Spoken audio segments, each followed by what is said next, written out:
Heroes Reborn, Episode 5, The Lion's Den. Pretty cool episode. I think we've got definitely some interesting stuff in this episode. One of the coolest things was Luke's stuff because not only was it a bit emotional where he was looking at the old footage of him and his son, but it was also a little cool when he leaves the house and it's just like in flames. I don't know how they did that, but I thought that was just a pretty cool scene because obviously there was some actual fire. It was mostly just smoke, I'm sure, just coming out all the windows, but it looked like an actual fire was taking place in this house, and I just thought that was a cool looking scene. But I liked that, and it brought up a couple of questions, like with his son. It could have just been the clothing that they used, but I felt like there was something specific about the gloves that they had the son wear, because it seemed like there was no reason whatsoever for him to have like these gloves on his hands, but it was there. So I'm thinking maybe their son was actually an Evo, and they haven't really dived into that yet, or maybe it was just a very weird costume choice because it looked really weird to me. I'm like, why does he have like long sleeves and these white gloves on? He also had a really weird hat on too. Like that, I'm sure that had nothing to do with his powers, but it was just either a weird costume choice or their son actually was an Evo. And I'm hoping it was the Evo thing because it really was a weird costume choice to me. But I liked his scene, and he's talking about atonement after we also find out that he was a dentist, I guess. And so he still technically owns half of a practice, and he sells it off in this episode. And he's going out, and I don't know what he's going to do. Like, he's not talking about atonement, but is his atonement, I doubt it's to kill himself, because he could have easily done that in the fire. But it could be to kill his wife and himself. And I kind of think that's where things are headed. That was super bright. But I kind of think that's where he might be headed. Where it's like that's the only way he can truly atone is if he takes out both people that have caused so much suffering. Which means he would have to kill his wife first and then kill himself. And all he has right now is like the little boat that he and his son made. So I don't know where his character is going, but I'm looking forward to it. And based on the preview, he actually does run into the other girl who's supposed to be helping like save the world and stuff. So I'm not sure where his storyline's headed, but I'm pretty excited for like what this whole atonement idea is in his mind and what he thinks he has to do to atone for killing all those evos. But I'm looking forward to that. The stuff with Tommy was pretty cool. We find out that he's actually adopted, that his mother isn't his real mother. Whatever happened, whatever this weird group thing is, of course we know he's supposed to be a part of saving the world. And we find out that the entire planet is going to get wiped out by a solar flare in this episode. I highly doubt it, but with his power being teleportation, and even the woman, I'm terrible with the names in this show for real, but the leader of Renautas, with her saying like, oh, this power is the most important when they teleport the box. I think their plan is to teleport. It's either to teleport Earth or the solar flare, and I would assume it's to teleport Earth. Excuse me.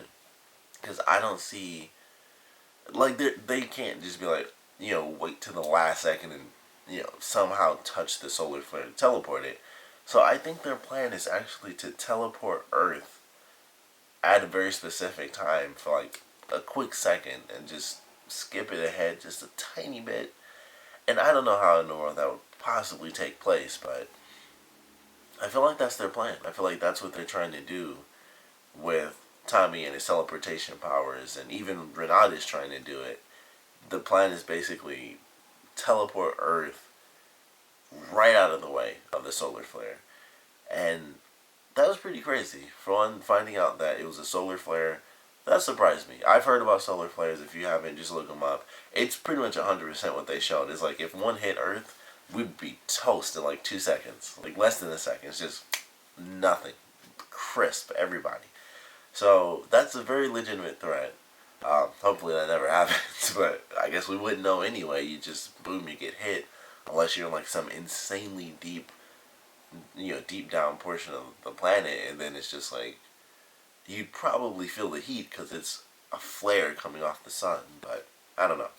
So it was surprising to see that that was the real threat. It's not just, oh, we're rounding up all these evos because they're the threat to us, and we're saving ourselves.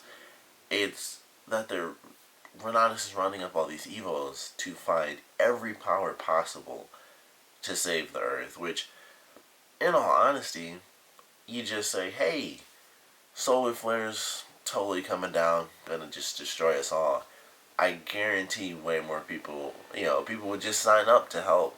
They'd probably be scared too, because I'm sure, it would seem kind of like a trick with everything that's happening between evils and humans, and evils constantly just being shot, which we even saw in this episode. I keep jumping from one thing to the next, but there's always something in this episode that kind of helps you leap to the next story. But they could have easily just done this. I mean, I'm sure it was way too late, the June 13th thing.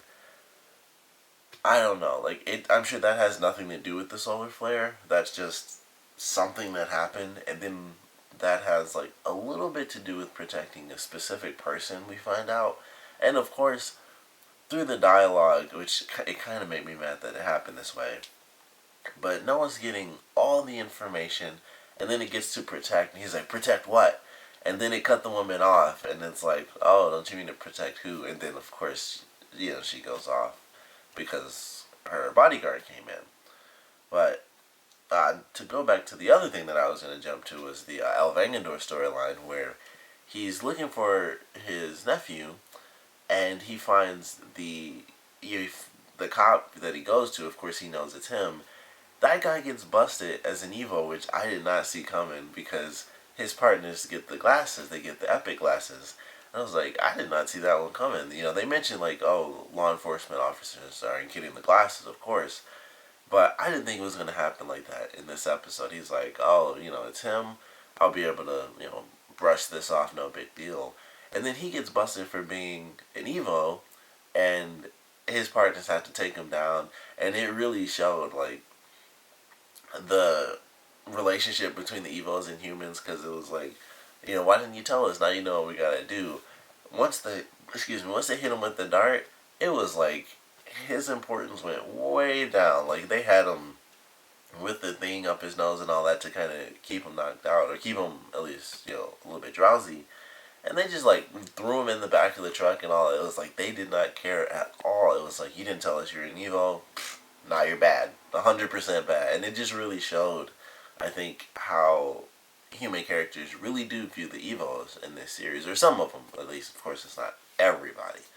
But I thought that was really crazy. It was like they totally turned on him. I understood the scene, when it first happened and he tried to take off, and he did hit one of the guys first. So of course that kind of provokes everything.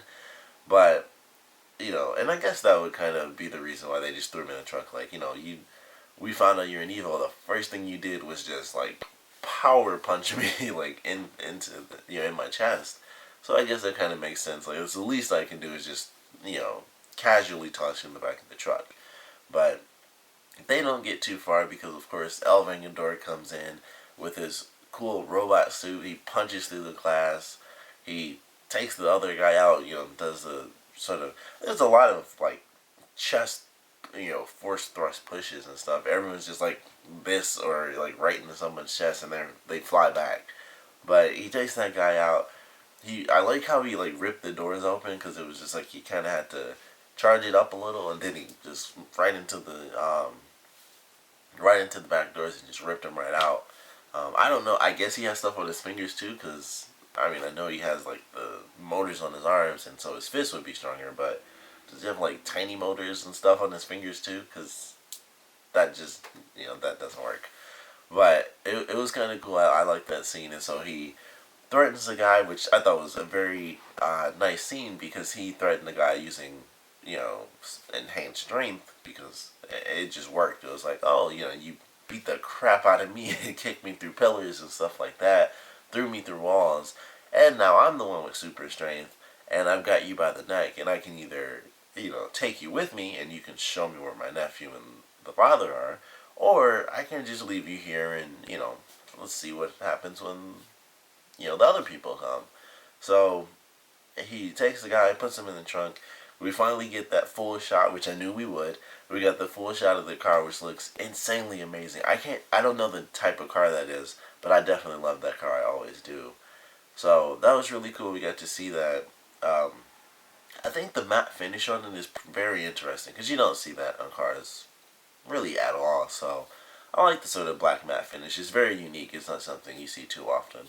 The car, just a badass classic car. I wish I could remember what type of car it is. I've seen it a million different times, but still can't think of what it is.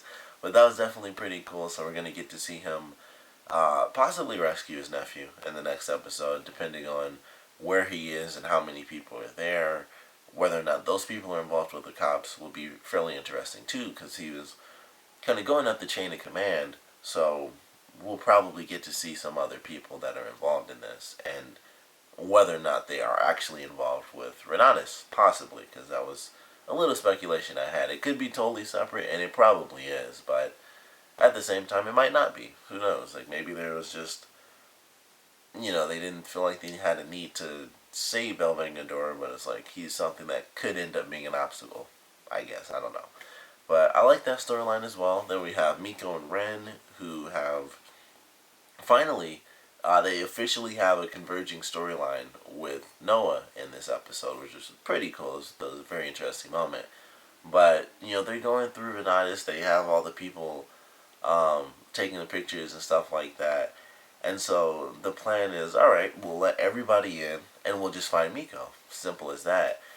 And then we have a scene where I'm just gonna assume it was one of the clones. I honestly don't know where the actual guy was in this episode. I know he went to the gate. I guess that was the actual guy then, because he was like, I'll handle the gate and then this one will do whatever. Or vice versa. So I don't really remember. But the scene when he put the glasses on and he turned around and Miko like jumped up the thing, that was the first time they shown her with like superpowers outside of the game. So that kind of confused me a little bit because I was like, oh, she just has like superpowers, period. And I didn't know that because they never showed that before. So that was kind of interesting. I mean, her fighting people, that was nothing. She just had martial arts skills, but she did like a super jump up the building or up the side of the little ramp and got on the other side of it. And she grabbed Ren with what I would have to assume was super strength because he was still on the ground and she like basically pulled him over. So that was weird to me because they never shown her with powers. So I thought that was a little weird. And then what was even crazier for sure was the scene when she jumps through the window. There was so much editing going on there. I was incredibly confused by what was happening because I swear the way they edited it made it seem like there was more clones than initially there. It was like the guy kept cutting his finger off. It's like, oh, there's another clone, there's another clone, there's another clone. But there were only 3 in the room at the time. I think actually there were only 2 in the room, I believe. But she jumps through the window. You have, let's see, we have Miko who's running through the window. There was Noah who was being held by a clone. They had the daughter and the other guy held by a clone. And then there was another. So there were 3 clones in the room. And then when Miko jumped through, she took one of the clones out. Noah grabbed the gun and shot it, but nothing happened. Apparently, he just flat out missed, I guess, and nothing happened there. I thought that was kind of weird that it didn't actually have any effect. But he shot the gun. Maybe he was supposed to, or so. I don't know. It was very confusing. But he shoots the gun off. Nothing happens. Then they cut where Miko takes out one of them, and there were only 2 by the window. She took one out. Then they cut back, and she was grabbing the katana. Then there was another clone, which I guess was the one that Noah got away from, but he let him go, I guess. I don't know. It was really, really weird. So then he was there in the middle. Miko's getting the katana. Then the other clone is just literally doing nothing. He was just pointing right at her and let her walk all the way in front of her. And then they did another cut, and there was like the 2 clones were getting away with the woman. So it was a lot of editing. And it seemed like it could have been perfect. The numbers could have been right.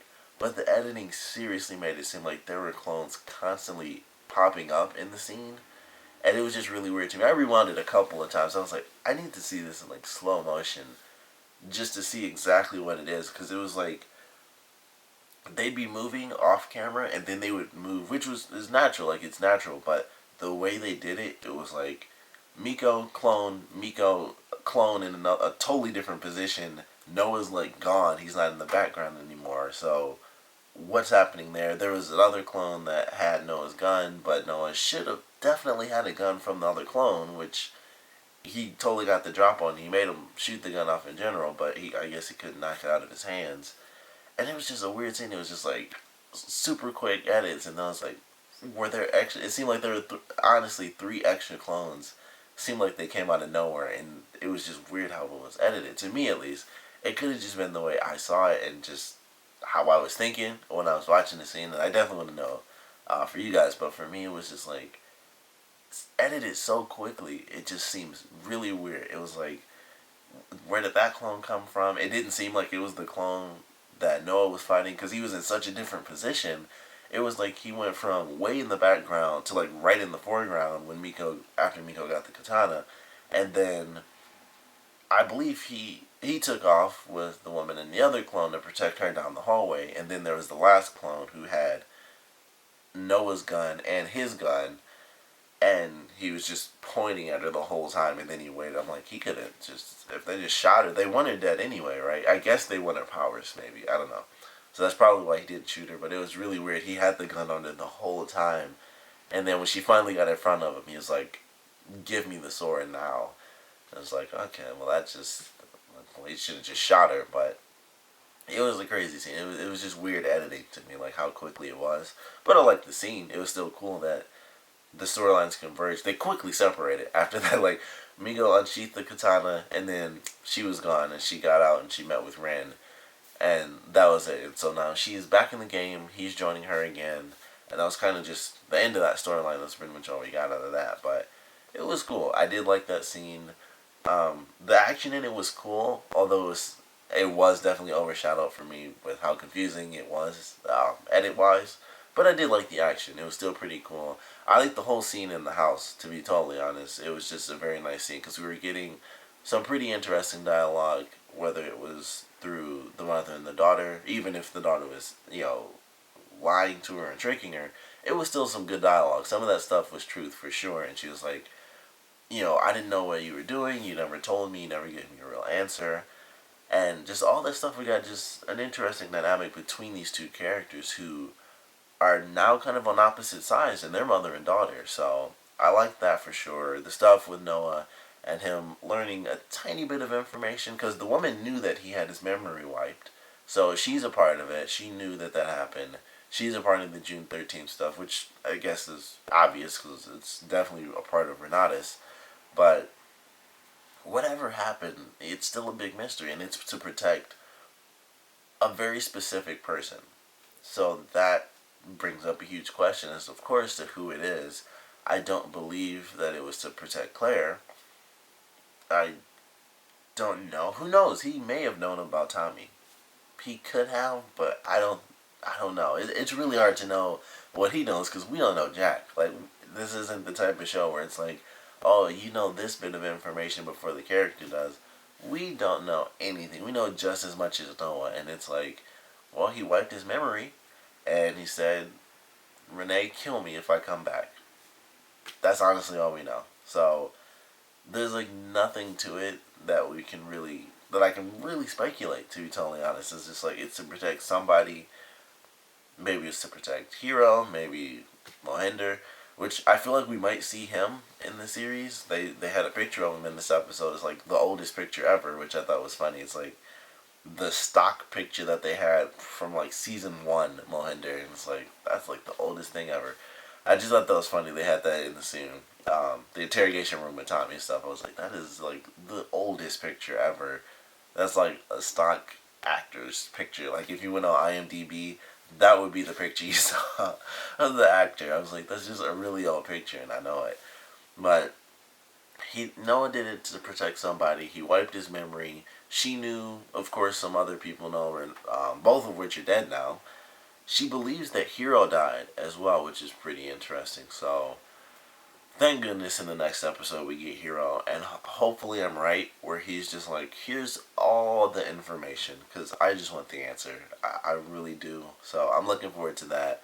We have the girl who was at the Arctic Circle, we got her storyline in this episode. Unfortunately, she kind of lost her mentor in a sense because the clones came in plus these other, one of the clones came in plus some henchmen, and so she was taken down. We got to see the like shadow creator and stuff like that. Apparently, that takes powers, and I think I understand why, because in the original series, and I mentioned this before, the eclipse in like season 3 took everyone's powers away.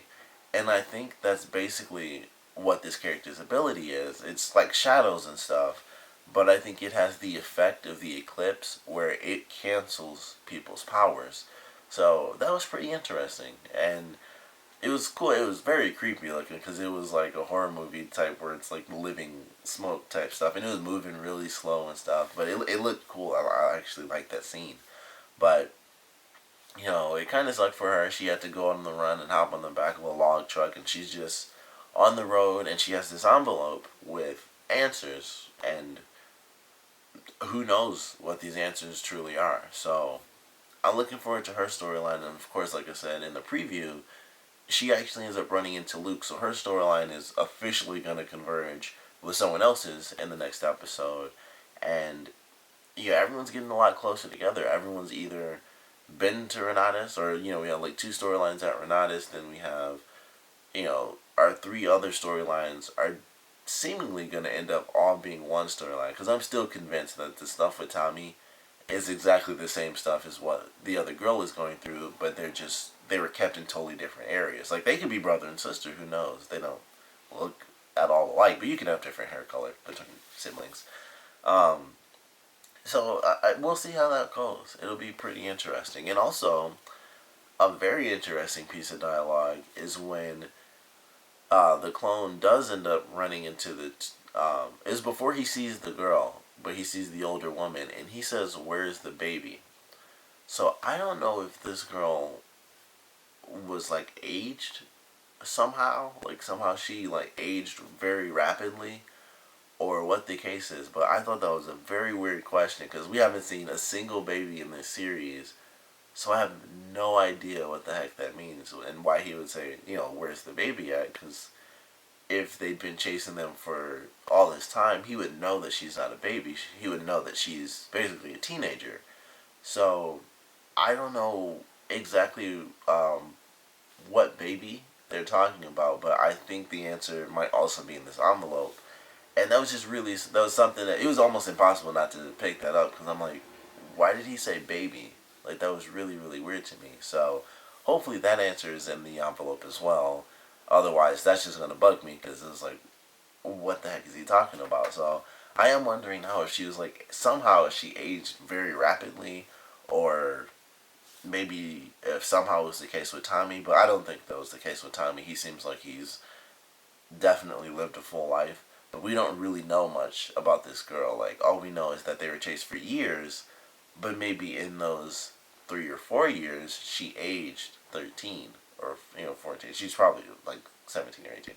But maybe she aged insanely rapidly for whatever reason. It wouldn't, at this point, it wouldn't make any sense with her powers. But who knows? It's Heroes. Everything is just weird, and stuff can happen. If an eclipse can give people powers and then take them away, someone can just age rapidly for whatever reason. I don't know. But I actually enjoyed this episode. Like I said, the only thing that kind of bothered me was the Miko stuff this time around, because they never showed her with the superpowers before. I thought she was totally human and normal. And then she did like the crazy super jump.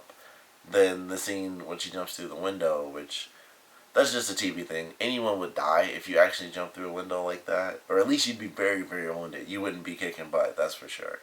But just the crazy editing of that scene definitely kind of got to me. But other than that, I like this episode. The stuff with Luke, like I said, definitely entertaining, and him just kind of cleansing his palate of his life, pretty much, and going on this weird atonement mission. Don't know. I still don't know if that does mean he's gonna go after his wife and then try to kill himself. But atonement for him means something that we're gonna find out. We have the stuff with Noah. He doesn't really get any answers. We don't get any answers yet either. But we got to see a really cool house. That house is insane. Like, I was noticing that when Noah was talking to the woman. It was just like, she got the liquor, and then I just looked, and I was like, that is the backyard. And this entire back of this house is just glass and this cool design carpet. I was like, this is an insane house. Totally useless for this review, but it just made me think, like, I hope I get money one day to buy a house that's just that crazy. But we had that stuff. We had the stuff with Tommy finding out that he's actually adopted. Saw quite a bit of teleporting in this episode, whether it was this random inanimate object or it was Tommy himself just hopping all over the place, which is very dangerous because it seemed like he wasn't paying attention to the whole "we put a tracker in your arm" thing when he went to the girl's house, because he was just talking it up, and I'm like, I'm pretty sure this tracker is like, I mean, the guy said it was like less than 60 seconds response time or something crazy like that, but I guess he's still technically within the radius, so they're like, screw it, let him go, because otherwise I'd have been like, hey, we're here, I gotta go, and then take off, because there's a tracker in my arm, and they're gonna send whoever after me, especially after he leaves interrogation and the guy's trying to talk to him. He's just like, I'm out of here, boom, and I'm gone. So I don't know if that's gonna come into effect. This is why I hate doing stuff in the morning, because it's just constantly up and down in less than a second later. Um, but I don't know where his storyline's really going to take place. He does go to Paris in the next episode, which I'm assuming he does because clearly the girl liked Paris. Like, as soon as they showed a room, it was like Paris pillows and the Eiffel Tower thing. I'm like, I guess she likes Paris. So they're going to end up in Paris in the next episode, which is actually kind of cool. Just, I'm sure it won't really do anything. It'll just be a place for them to talk, but it's still kind of cool just to have the ability, the options they have with sets for Tommy, I think is pretty cool because they can go anywhere and it's just pretty awesome. So, that'll be something to look forward to. The El Vengador thing, going full Batman, which is totally fine. And we're going to get to see him save his nephew and possibly the father, unless they, kill the father before he's able to actually get to him, unfortunately. But either way, I want to know what you guys thought about this episode, so please comment below. Let me know your favorite parts, least favorite parts. And with all the craziness that went down, of course, in this episode, we had a couple of converging storylines, mostly the Miko Noah stuff. But, kind of going forward, what storylines do you want to cross over the most? Because for me, I think I want Noah and Luke to cross over because I think they would have a lot to say, even though it's not like automatic if they met each other, they just start, talking. But I feel like if they ran into each other, Noah would kind of be a great mentor to Luke and tell him, like, I know, well, he'd probably shoot him because he killed all those Evos, so, it probably wouldn't be the best conversation. But if somehow it was 100% peaceful, I think Noah would be, like, a great person to help Luke through what he's going through, because it's like, look, I was hunting Evos and everything before all of this stuff, before people were even called Evos. I was hunting them, and then my daughter was involved with it, and things just changed. I feel like Noah would be the perfect person for Luke to talk to, and that I would love to see them have that type of conversation. But I don't know, like, and I guess they wouldn't really go after each other because Noah doesn't know about Luke and his wife. He doesn't really know about them at all. So they could easily meet each other, and it's totally just like, hey, somehow they meet each other and they start talking. So I would love to see their storylines converge because I think that would be like just a perfect meet, for Luke and Noah to come together. And then, I don't know how Luke would really help Noah outside of being superhuman and having powers to help him get past certain areas, but Noah could totally help Luke through a lot of stuff, especially because they both lost their kids, unless Claire is still alive, which she actually probably is. But I want those two stories to converge more than anything, and it's just for a conversation, to be totally honest. But like I said, I want to know what you guys think, so please comment below, let me know, and thanks for watching.